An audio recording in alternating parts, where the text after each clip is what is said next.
Hei, kumpul sini. Sejumlah orang yang berada tepat di depan pintu masuk pabrik karet di Kertapati, Palembang ditangkap unit Ranmor Polrestabes karena diduga melakukan praktik pungutan liar dan pemerasan pada pengemudi truk.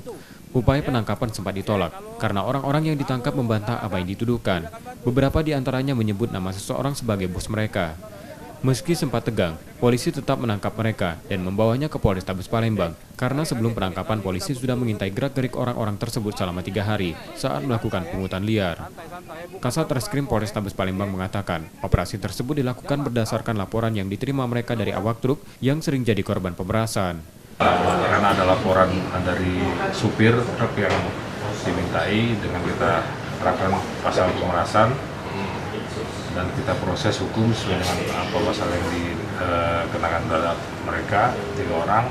Hari ini juga dapat lagi sekitar 3 orang lagi mungkin kita kenakan pasal yang sama. Ke depan tetap kegiatan ini kita lanjutkan. Kami harapkan untuk masyarakat agar tetap waspada, tetap antisipasi apabila memang dipungut atau dilakukan pungutan liar yang tanpa ada kejelasan, ya segera melapor ke kami. Orang-orang yang ditangkap akan ditindak secara hukum karena melakukan pemerasan. Polisi juga meminta pada warga jika mengalami praktik-praktik premanisme untuk dapat melaporkan pada polisi.